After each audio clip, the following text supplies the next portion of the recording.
Hi friends, good morning. Welcome to Y cube business. ఈరోజు stock మార్కెట్లు భారీ లాభాలతో దూసుకెళ్తున్నాయి. భారత్ పాకిస్తాన్ సీజ్ ఫైర్ ఒప్పందానికి అంగీకరించడం మార్కెట్లపై సానుకూల ప్రభావం చూపించింది. దేశీయ సూచీలు ఈ ఉదయం భారీ లాభాలతో ప్రారంభమయ్యాయి. సెన్సెక్స్ ఏకంగా 1765 పాయింట్లు ఎగబాకి 81,344 వద్ద, నిఫ్టీ 580 పాయింట్ల లాభంతో 24,588 వద్ద ట్రేడ్ అవుతున్నాయి. జియో ఫైనాన్షియల్, శ్రీరామ్ ఫైనాన్స్, లారెన్స్ and Toubro, Axis bank, Tata motors షేర్లు టాప్ గెయినర్స్గా నిలిచాయి. అయితే సిప్లా మాత్రం భారీ నష్టాలతో మొదలైంది. ఈరోజు మార్కెట్ ఓపెనింగ్లో బ్యాంకింగ్, ఆటోమొబైల్, ఫైనాన్షియల్ సర్వీసెస్ రంగాలు అద్భుతమైన లాభాలను నమోదు చేశాయి. భారత్ పాకిస్తాన్ మధ్య సరిహద్దు ఉద్రిక్తతలు తగ్గి సీజ్ఫైర్ ఒప్పందం కుదిరినట్లు వచ్చిన వార్తలు పెట్టుబడిదారుల్లో కొత్త ఉత్సాహాన్ని నింపాయి. దీనికి తోడు గ్లోబల్ మార్కెట్ల నుంచి వచ్చిన సానుకూల సంకేతాలు కూడా ఈ ర్యాలీకి బలమైన ఊతమిచ్చాయి.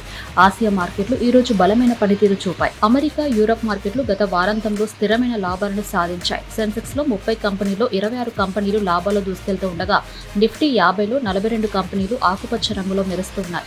జియో ఫైనాన్షియల్ షేర్లు 5.5% పెరిగి 382 వద్ద, టాటా మోటార్స్ 4.9% లాభంతో 925 వద్ద ట్రేడ్ అవుతున్నాయి. Axis Bank, Shriram Finance, Larsen షేర్లు కూడా 3-4% లాభాలతో ముందుకు సాగుతున్నాయి. కానీ ఫార్మా రంగంలో సిప్లా షేర్లు 4% నష్టపోయి 1,440 రూపాయల వద్ద ట్రేడ్ అవుతున్నాయి. ఇటీవలి త్రైమాసిక ఫలితాలు సిప్లా ఆశించిన లాభాలను సాధించలేకపోవడమే ఈ పతనానికి కారణంగా కనిపిస్తుంది. మిడ్ క్యాప్, స్మాల్ క్యాప్ సూచీలు కూడా ఈరోజు ఉత్సాహంగా కనిపిస్తూ ఉన్నాయి. నిఫ్టీ మిడ్ క్యాప్ 100 సూచీ 2% లాభంతో 48,900 వద్ద, నిఫ్టీ స్మాల్ క్యాప్ 100 సూచీ 1.7% లాభంతో 19,400 వద్ద ట్రేడ్ అవుతున్నాయి. రియల్టీ, ఐటీ, ఎఫ్ఎంసీజీ రంగాలు కూడా గట్టి లాభాలను చూపిస్తున్నాయి.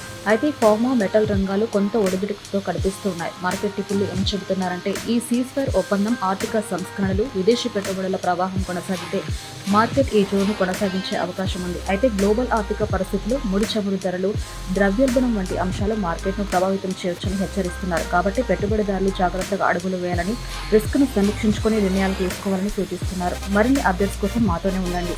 ఇక బంగారం ధరల విషయానికి వస్తే, గత కొన్ని రోజులుగా నిరంతరంగా ఆకాశమే హద్దుగా పెరిగిన బంగారం ధరలు ఈ రోజు అనూహ్య రీతిలో భారీగా తగ్గాయి. అవును, మీరు విన్నది ఒక్కసారి కాదు, 2 సార్లు నిజమే. హైదరాబాద్ నగరంలో 24 క్యారెట్ల 10 గ్రాముల బంగారం ధర ఏకంగా 1,800 రూపాయలు తగ్గి 96,880 రూపాయలకు చేరుకుంది. అదే సమయంలో 22 క్యారెట్ల 10 గ్రాముల బంగారం ధర కూడా 1,650 రూపాయలు తగ్గి 88,800 రూపాయల వద్ద స్థిరపడింది. ఇక వెండి ధరల విషయానికి వస్తే, కిలోగ్రాము వెండి ధర 100 రూపాయలు తగ్గి 1,10,900 రూపాయలుగా నమోదైంది. ఈ ధరలు తెలంగాణ, ఆంధ్రప్రదేశ్ రాష్ట్రాల్లో దాదాపు ఒకే స్థాయిలో ఉన్నాయని మార్కెట్ వర్గాలు తెలిపాయి. ఈ ఆకస్మిక ధరల పతనం వెనుక అంతర్జాతీయ మార్కెట్లో ఒడిదుడుకులు, డిమాండ్ సప్లై డైనమిక్స్ మరియు ఆర్థిక విధానాలతో సూక్ష్మమైన మార్పులు ప్రధాన కారణాలని ఆర్థిక నిపుణులు విశ్లేషిస్తున్నారు.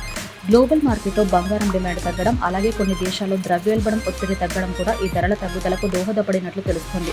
ఈ పరిస్థితి బంగారం, వెండి కొనుగోలు చేయాలనుకునే వారికి ఒక అరుదైన బంగారు అవకాశంగా మారిందని నిపుణులు అభిప్రాయపడుతున్నారు.